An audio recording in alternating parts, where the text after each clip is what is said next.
কি করছো? রূপসাপ, এই রান্না করছি। আসলে কাজুরি আবার অফিস থেকে ফিরে এসে রান্না করবে, তাই আমি করে নিচ্ছি আর কি। তুমি পারো নাকি? হ্যাঁ, চেষ্টা করছি, হয়ে যাবে। বুঝেছি, সরো। কি হলো? আমি করছি। আরে আমি করে নিচ্ছি। আরে সরো, তুমি দেখো না, আমি দারুণ পারি। সরো। আরে বলছি তো কর।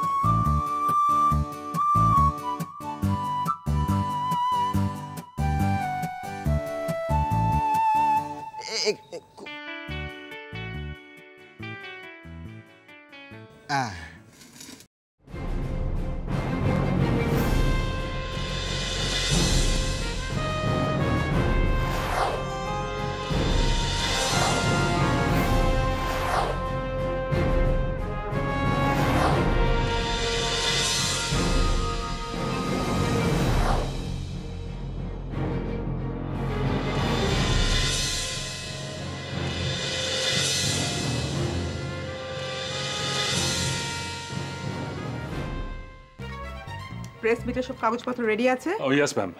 ওকে, আচ্ছা ভালো কথা, তোমাকে যদি প্রেসে কিছু প্রশ্ন করে ইউল আনসার দেম প্রপারলি। ওকে। যদি জিজ্ঞেস করে আর্য চৌধুরী ফিরেছে কিনা, তুমি বলবে সে নিরাপদে বাড়ি ফিরে এসেছে। ওকে?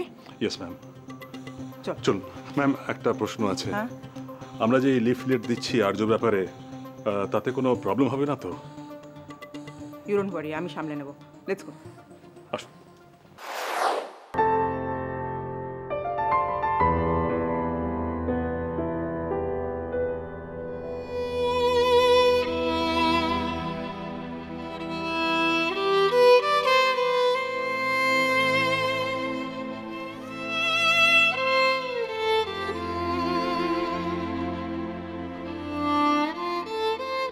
তেলটাকে পুরোপুরি পুড়িয়ে দিয়েছে। এমনি তো ধোঁয়া তো উঠবেই। না, করতেও যায় না। এই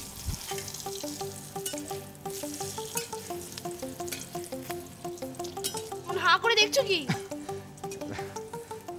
তোমাকেই দেখছি। আমাকে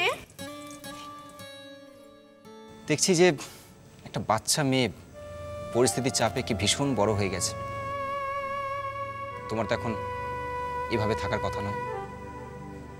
হাসি, খেলা, পড়াশোনা এসব নিয়ে তোমার থাকার কথা। আমি ভালোই আছি আর্যদা।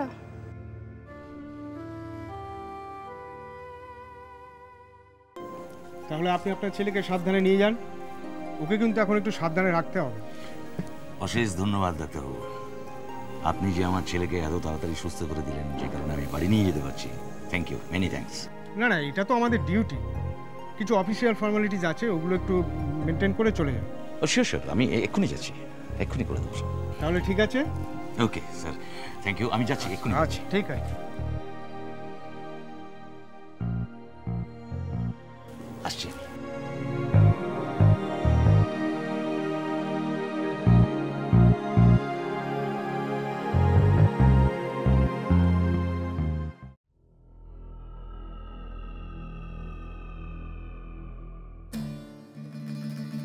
তুমি এখনো এখানে বসে আছো আর ওদিকে। আচ্ছা, দিদি চেঁচাচ্ছিল কেন?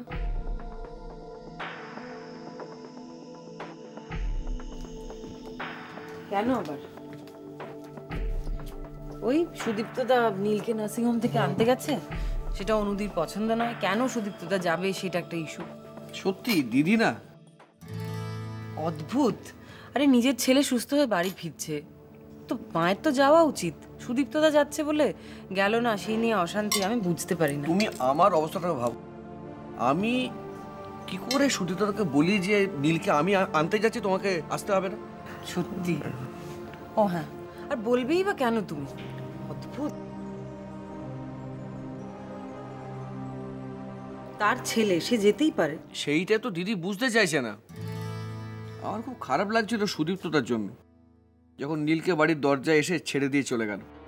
নীল চাইছিল বাবা আসুক, সুদীপ্তদাও চাইছিল। দিদি এমনভাবে এসে দাঁড়ালো যে চলে যেতে বাধ্য হল। সত্যি অদ্ভুত।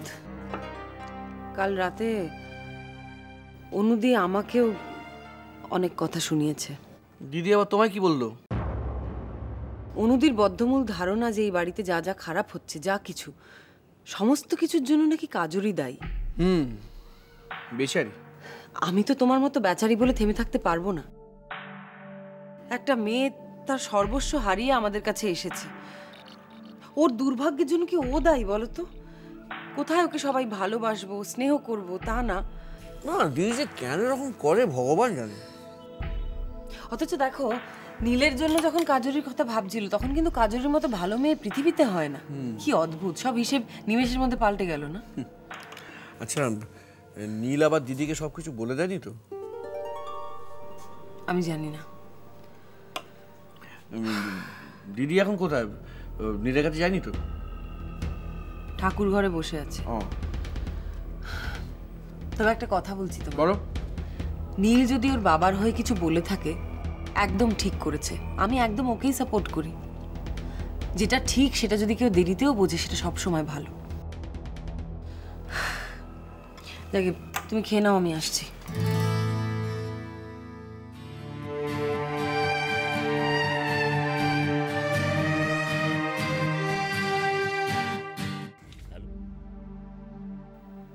অনু এটা কি করছে বলো তো?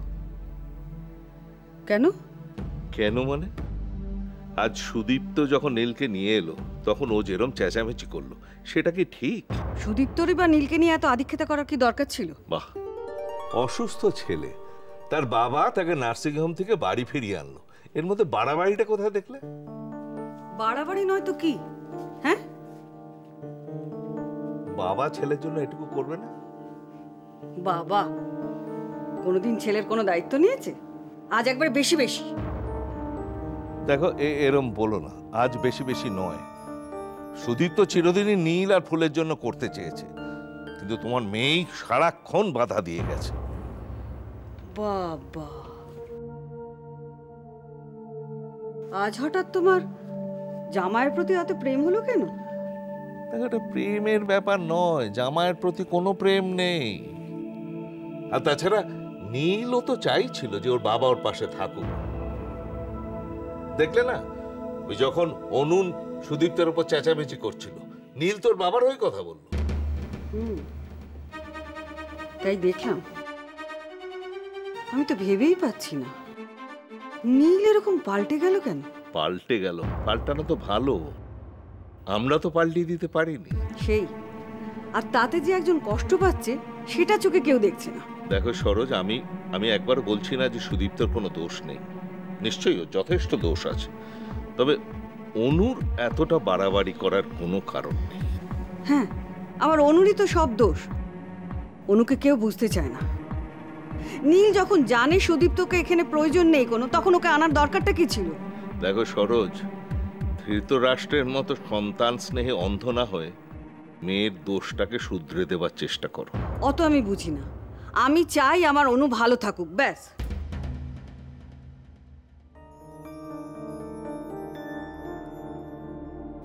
কিছুই কি পাল্টাবে না?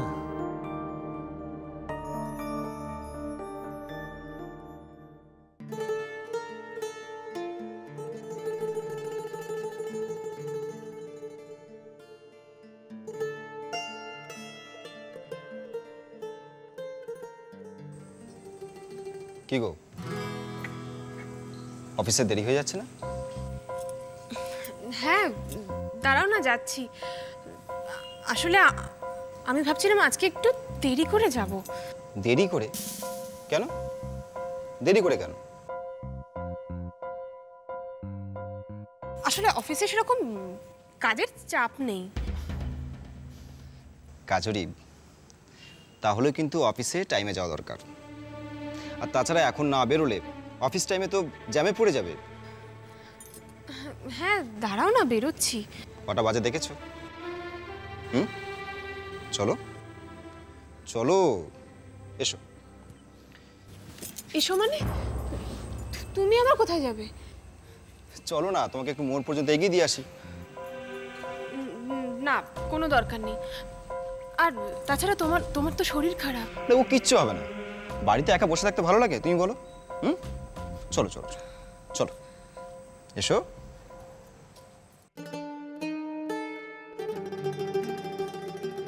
এবার তুমি বাড়ি যাও, তোমাকে আর যেতে হবে না। আর শোনো, ঠিক সময় খাওয়া দাওয়া করে নিও কিন্তু। ঠিক আছে, তুমি সাবধানে যেও। যাও।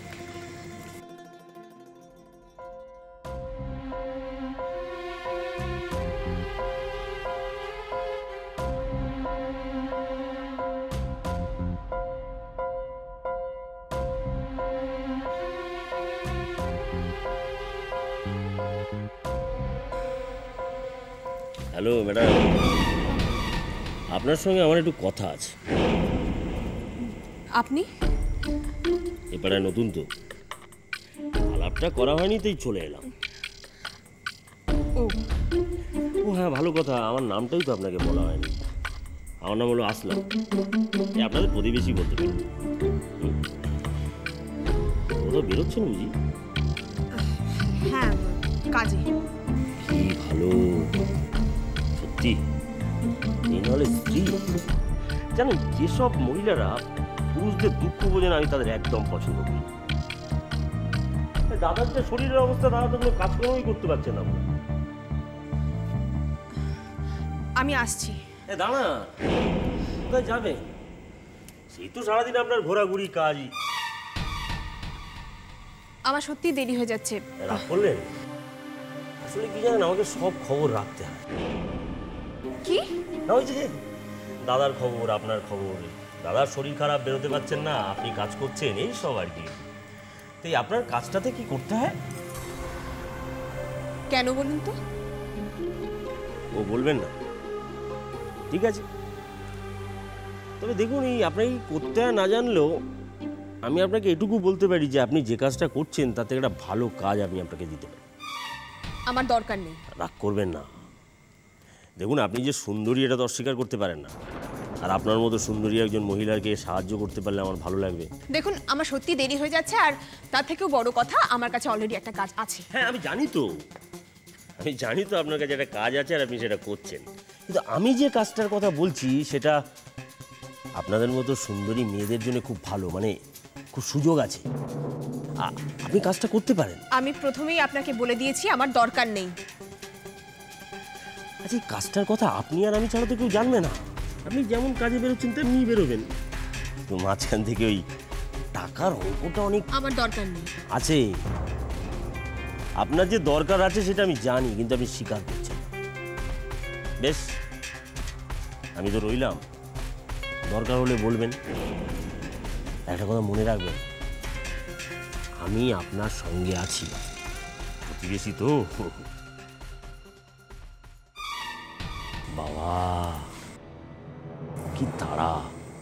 এই যে ম্যাডাম, আমি আপনার সঙ্গে আছি।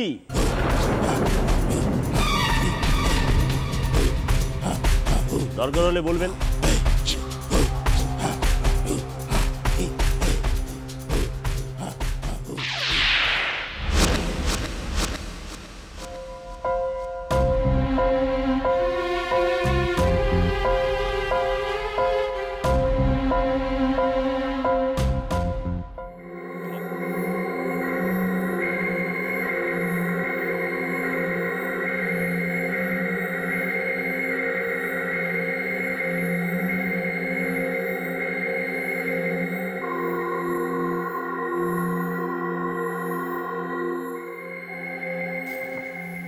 নীল, তুই এভাবে বসে আছিস কেন? না, এমনি ভালো লাগছে না দিভাই। এই প্রথমবার এই বাড়িতে আমি একা একা বসে ব্রেকফাস্ট করছি। বেশ, ঠিক আছে, নে, আমি তোর কাছে বসছি, তুই খা খা। দিভাই, দাভাই খাবে না? না বললো তো, আমি তো বললাম খেতে, বললো খাবো না। কেন, কি হয়েছে? বললো খিদে নেই। সব যেন কিরকম হয়ে যাচ্ছে জানিস। ঠিক বলেছো দিভাই। তোকে একটা কথা বলবো নীল? হ্যাঁ, বলুন। তোর এই নার্সিংহোম থেকে আসবার সময় সুদীপ্তকে না আনলেই পারতিস। দেখো দিভাই, প্রথমত বাবাকে আমি এই বাড়িতে আসতে বলিনি, আর তাছাড়া উনি ওনার ছেলের জন্য এই বাড়িতে আসবেন, সেখানে আপত্তি কোথায়? দেখ, ঠাকুরের দয়ায় তুই ভালো হয়ে বাড়ি ফিরছিস, আর সূর্য তো তোকে আনতে গিয়েছিল। সুদীপ্তকে তো এ বাড়িতে প্রয়োজন নেই। ভুল, আবার সেই এক ভুল ধারণা। দিভাই, আমি তোমাকে একটা কথা পরিষ্কার করে জানিয়ে দিচ্ছি, এই বাড়িতে কারো প্রয়োজন না থাকতে পারে, কিন্তু আমার জীবনে ওনার যথেষ্ট প্রয়োজন আছে। ওই তো breakfast ready. Morning Neel. Good morning. কি খবর, কেমন আছিস? হ্যাঁ, আগের থেকে অনেকটা ভালো। বলছি যে তোমার সাথে আমার কিছু কথা আছে। হ্যাঁ বল। আর্যকে খোঁজার জন্য কি চেষ্টা করছো একটু বলবে? এক চেষ্টা তো চলছে, খোঁজ চলছে। আমার মনে হয় শীঘ্রই ফিরে আসবে। হ্যাঁ, তুমি ঠিক কিভাবে চেষ্টা চালাচ্ছ আমাকে একটু বলবে?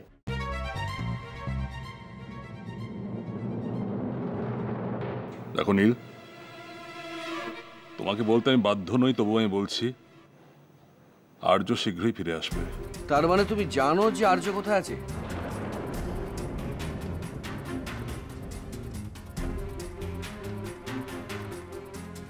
চেষ্টা তো চলছে। সেটা কিভাবে? তোমার মতো মানুষের একজনকে খুঁজে বার করতে এত সময় লাগছে? এটা কি বিশ্বাসযোগ্য? না পেলে আমি কি করব? বড় মামা, এই বাড়িতে কোনো কিছু খুঁজে না পাওয়া গেলে বা হারিয়ে গেলে কিন্তু পুলিশকে তুমি যদি একটা ফোন করো, সেটা কিন্তু তারা খুঁজে বার করে দিচ্ছে। আর আজকে একটা মানুষকে খুঁজে বার করতে তোমার এত সময় লাগছে, যে কিনা তোমার নিজের ছেলে। আমার আর একটু সময় লাগবে। একটা কথা বলো তো বড় মামা, নিউজ পেপারে শুধুমাত্র একজনের খোঁজ চেয়ে এখানে বিজ্ঞাপন দেওয়া হয়েছে? কারণ আমি একজনকে চিনি, সে হচ্ছে আমার ছেলে আর্য। আর কাউকে আমি চিনি না। কি কাজরি এবারে কেউ নয়?